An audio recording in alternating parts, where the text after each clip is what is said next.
পৃথিবীর আর কোন নারীর ছোঁয়া লাগবে না, তুমি নিজেই নিজের মতো লালন পালন করে নিজের জামাই বানায় লইবা।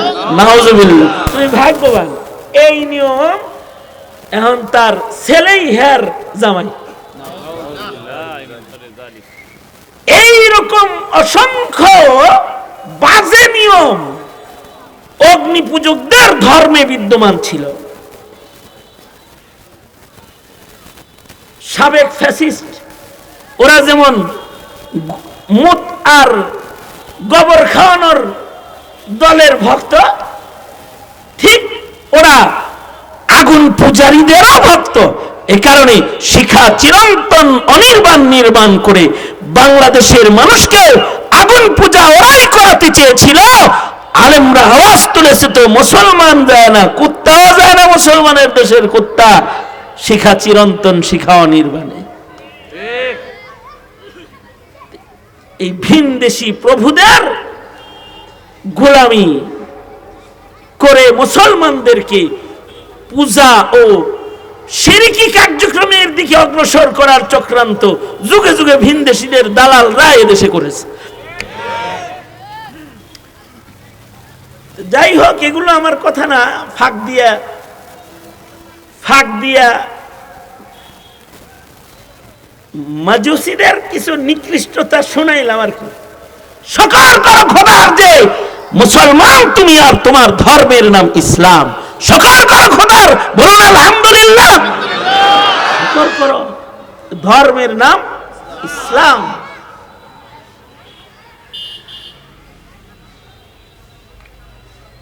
আল্লাহর রাসূল বললেন, আগুন জ্বালায়া নামাজে রাখান যাবে না। কি করো? যাও, অমীমাংসিত অবস্থায় আজকের বৈঠক মুলতবি, আবার সারা পরামর্শ হবে। সাহাবীরা চলে গেল। সাহাবীদের ভেতরে একজন সাহাবী, যিনি খেজুর বাগানের রাখাল সাহাবী, শ্রমিক সাহাবী, কৃষক সাহাবী, নাম তার আব্দুল্লাহ বিন যায়েদ বিন আব্দে রাব্বিহি। উনি অনেক বড় শিক্ষিত সাহাবী না, খেজুর বাগানে কাজ করে, শ্রমিক কৃষক সাহাবী। উনি স্বপ্নে দেখেন উনি কোন দিকে যেন যাইতেছেন, আর একটা ধপ লইয়া, এই যে এই সোনপাপড়ি বেচে আর বাজায়, যে মালাই বেচে বাজায়, মালাই মালাই মালাই, এরকম একটা কিছু নিয়ে যাইতেছে। তো উনি তাকে দেখে, এই এটা আমার কাছে বেচো না, এটা দিয়া নবীজিরে নিয়ে দিব, নামাজে ডাকবো, আমরা খুব পেরেশানিতে আছি। এই ধবলায় স্বপ্নে আব্দুল্লাহ বিন যায়েদ বিন আব্দে রাব্বিহি কে বলে, কি এটা দিয়ে ডাকবা কেন? তোমাকে সুন্দর কিছু কালিমাত শিখাইয়া দেই আমি। শিখান শিখান। চারবার বলবা আল্লাহু আকবার, আল্লাহু আকবার, এরপরে দুইবার বলবা আশহাদু আল্লা ইলাহা ইল্লাল্লাহ, এরপরে দুইবার বলবা আশহাদু আন্না মুহাম্মাদার রাসূলুল্লাহ, এরপরে দুইবার বলবা হাইয়া আলাস সালাহ, এরপরে দুইবার বলবা হাইয়া আলাল ফালাহ, এরপরে বলবা আল্লাহু আকবার, আল্লাহু আকবার, লা ইলাহা ইল্লাল্লাহ। উঁচা জায়গায় দাঁড়ায় এলান করবা হাইয়া আলাস সালাহ। হ্যাঁ, কথাটা তো ভালো নেই, ঘুমও ভাঙে গেছে।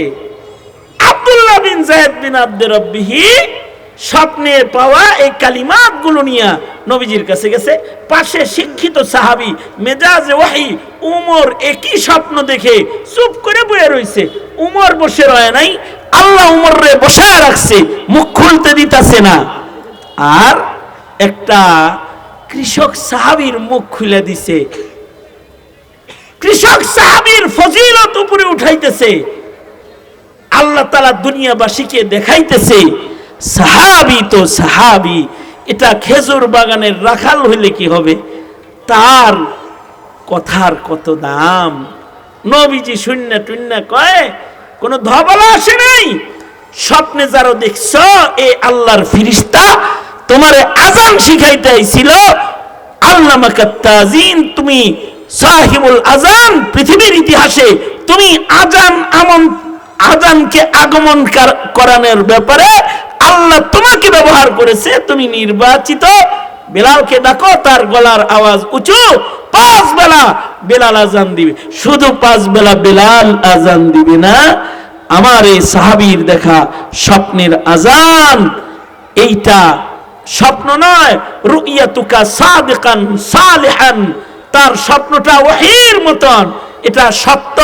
আল্লাহর রাসূল সমর্থন দিয়ে বললেন, এর কথাগুলো দিয়ে কিয়ামত পর্যন্ত আল্লাহ তাআলা কিয়ামত পর্যন্ত প্রতিটি মসজিদ থেকে সাজদার ইবাদত করার জন্য এই কথা দিয়েই ডাকাডাকি করা হবে। শুধু তাই নয়, রাসূল আরো খবর দিলেন, এই আজানের আওয়াজ যতদূর যাবে ততদূর শয়তান থাকবে না। এই আজান যে মুয়াজ্জিনে দেবে, তার গর্দান হাসরের মাঠে উঁচা উঁচা হবে। এই কারণে হযরত ওমর খেলাফতের দায়িত্ব পাওয়ার পরেও হযরত ওমর আফসোস করতেন যে হায়, যদি আমাকে মুয়াজ্জিন বানাইতো তাহলে ভালো হইতো। কারণ মুয়াজ্জিনদের গর্দান হাসরের মাঠে উঁচা উঁচা হবে। এই আজান শুধু মসজিদে না, পৃথিবীর মাটিতে মুসলমানের ঘরে কোনো একজন মুমিন সদস্য জন্মগ্রহণ করলে সাহাবীর স্বপ্নে পাওয়া আজানটা কি তার কানে সবার আগে পৌঁছানো হয়। হাসান বসরি বলে, কানে সাহাবীর স্বপ্নের আজান পৌঁছানো হয়, আর আল্লাহ তাআলা কুদরতি কলম দিয়া আগন্তুক নব্য মুসলিম যে আগমন করেছে, তার কলবের ভেতরে আল্লাহ নিজের হাতে কালিমায়ে শাহাদাত লিখে দেয়। এই হলো সাহাবী। সেই সাহাবীর সমালোচনা না, সেই সাহাবীর আলোচনা হবে, তার গুণ আলোচনা হবে, তার ইত্তিবা হবে, তাদের অনুসরণ হবে। নবী বলে, আমিও আমার সাহাবীদের ইত্তিবাকারী যারা, হেদায়েতের উপরে তারা। এখানে আল্লাহ সাহাবীদের গুণ কোরআনে বারবার বর্ণনা করেছে। একটা গুণ আশিদ্দাউ আলাল কুফার, সাহাবীরা কুফরের বেলায় বড় শক্ত। এ কারণে সাহাবীর নকল হলো মাযহাবীরা। যারা মাযহাব মানে তারা সাহাবীর নকল, কারণ প্রত্যেকটা মাযহাব কোনো না কোনো সাহাবীর রং। যেমন হানাফি মাযহাব আফকাহুস সাহাবা, আব্দুল্লাহ ইবনে মাসউদের হুবহু রং, আর সাহাবীদের হুবহু রং শুধু মাযহাবী না, দেওবন্দি। দেওবন্দি রং সাহাবীদের রং। এ কারণে দেওবন্দিরাও হকের ব্যাপারে বড় শক্ত। দেওবন্দের রং এই ওহাবি, খারেজি কওজা করে, ওহাবি কওজা করে, কওমি যাদের বলো, এরা হলো দেওবন্দি। এই দেওবন্দীদের ভেতরে সাহাবীদের গুণ আছে।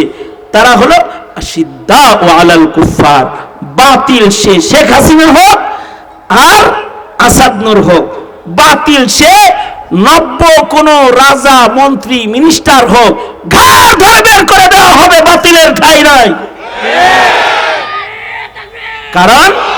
কারণ হলো এই ঈমানের একটা পছন্দিদার রং হলো আশিদ্দাউ আলাল কুফার।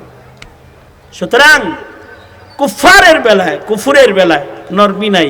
ইনশাআল্লাহ, ইনশাআল্লাহ, ইনশাআল্লাহ। দেলোয়ার সাহেব বলছে আমারে 8:45 পর্যন্ত হুজুর আপনার টাইম, এরপরে জামাত। এই কয়টা কথা সাহাবীদের বিষয়ে বললাম। প্রজন্ম সাহাবীদের সম্মান করবা, সাহাবীদের হেকায়াত পড়বা, জীবনী পড়বা। আল্লাহ তাআলা কবুল করেন, আমিন। আসসালামু আলাইকুম।